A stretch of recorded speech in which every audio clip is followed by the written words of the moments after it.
In this video, we'll focus again on elasticities. In particular, we'll focus on the elasticity of supply. In my previous videos, I've already discussed the price elasticity of demand, income elasticity of demand, and cross-price elasticity of demand. If you haven't already watched them, I suggest you watch them so that the concept of elasticity becomes easier to understand.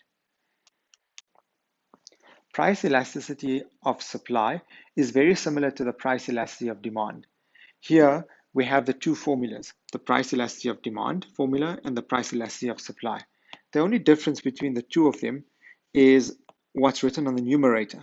So in the first case, we had a percentage change in quantity demanded over the percentage change in price, where we looked at the price and quantity demanded relationship. So when price increased, we understood that quantity demanded or consumption decreased for a particular product. And when prices decreased, quantity demanded or consumption increased. So there we had a negative relationship and a negative association, which means that demand curve is drawn in a downward manner. And for the price elasticity of supply, the only difference there we have is on the numerator, we're going to have percentage change in quantity supplied. Price elasticity of supply looks at the relationship between price and quantity supplied. So in the case of a price increase, this is now the selling price. So when the prices for products increases, then suppliers are willing to supply more products.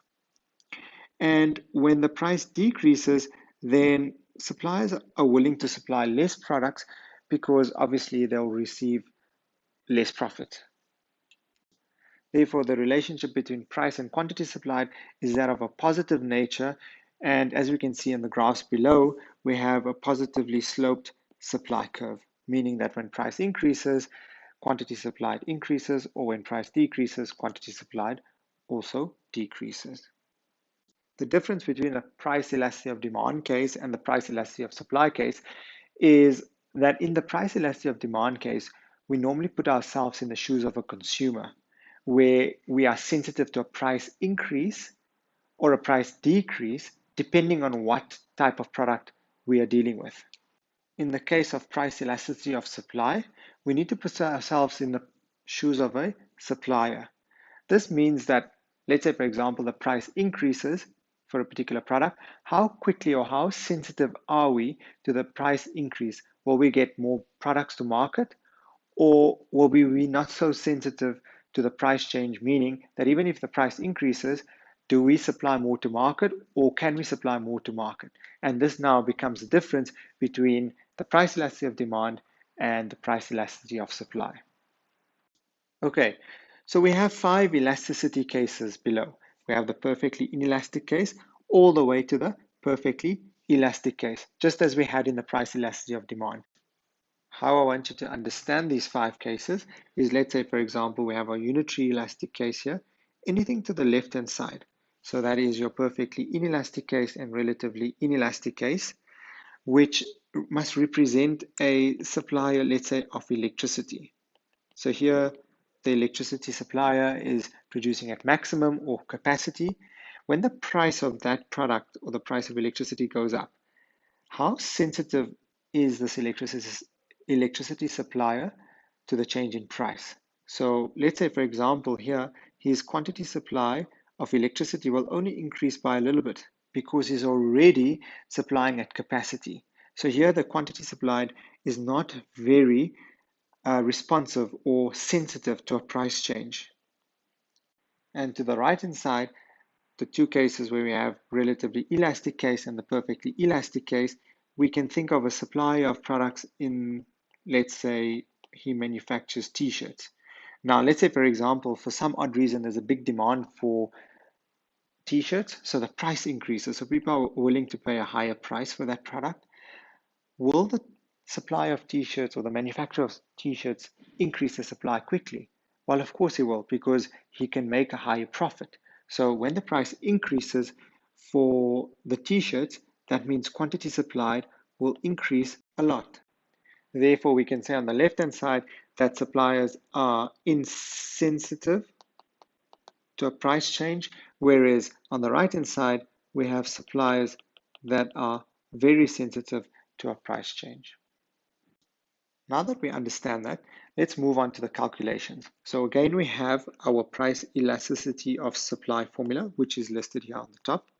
And dealing with a perfectly inelastic case, we can assume here that the price increases for this product. So let's say, for example, the price increases from P0 to P1. But we notice here that there's no change in quantity supplied. So how we can represent this on the calculation is, let's say, for example, we assume that there's a 10% increase in price, but there's no change in quantity supplied. So we can put a 0 there, and our price elasticity of supply will equal to 0. So therefore, the perfectly inelastic case, we always have a price elasticity of supply or an elasticity coefficient which is equal to 0. In the second case, we have a situation where, let's say, for example, the price increases again. So the price increases by quite a bit, but we see that quantity supplied only increases by a small amount. So here we can say that there's a 10% increase in price, but it only led to a 5% increase in quantity supplied. So if we do the calculation there, or the maths, we get 0.5, where we can say and conclude here that whenever we're dealing with a relatively inelastic case, we always have an elasticity supply or a coefficient which is less than 1. So these two cases on the left-hand side just represent a case where when the price increases, the selling price increases, we won't see much change in quantity supplied. The third case is our unitary elastic case. So here we have a situation where the price increase from P0 to P1 is equally matched by the increase in quantity supplied. So Q0 goes all the way to Q1, and we can say here that there will be a 10% increase in price, which leads to a 10% increase in quantity supplied. So here we have an elasticity coefficient of 1. So we can represent this by price elasticity of supply is equal to 1. The next two cases deal with our elasticities. So our perfectly elasticity or our relatively elastic case.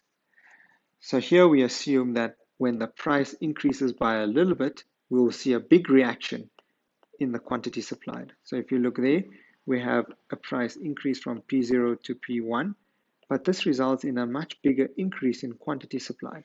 So how we can represent this is we can say that when the price increases by 10%, we have maybe a 20% increase in quantity supplied.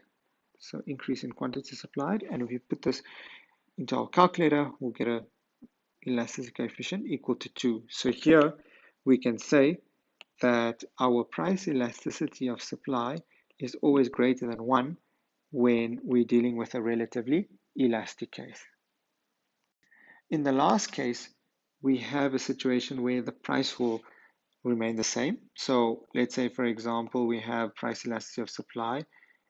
The price doesn't change here. So there's no change in the price, but quantity supplied could increase or decrease. It doesn't really matter. So let's say we had a 10% increase in quantity supplied. Here we have an answer which will be undefined. So if you put this on the calculator, you get an answer of undefined, and we can classify this as price elasticity of supply is equal to infinity when we're talking about a perfectly elastic case. So here we could think of a product that is quick to get to market, but there can't be any changes in the price. So let's say, for example, the orange market, where the price doesn't change, but maybe we can just supply a whole lot more oranges. And because the price is already so low for that product, it doesn't really matter. It doesn't really change the price. So how we can summarize here now is you can say that anything on the inelastic side means that they are insensitive to a price change. When I say they, I mean the producer. And we always have elasticity, so PS is always either equal to 0 or we have a price elasticity of supply which is less than 1. On the right-hand side, we deal with producers that are more sensitive to a price change. So here we can say they are very sensitive to a price change, meaning that they will supply products to the market if the price of the product increases, and they can do so at a much quicker rate than the guys on the left-hand side. And then for the two cases of price relatively elastic and perfectly elastic cases, we have price elasticity, which is equal to infinity. And our relatively elastic case, we have a price elasticity of supply or coefficient that is greater than 1. And this basically summarizes the price elasticity of supply. And that covers the last of the elasticities. If you haven't checked out the other videos on the price elasticity of demand, income, and cross price elasticity, I suggest you have a look at them just so that you can get a broader understanding or a better understanding of what elasticities are.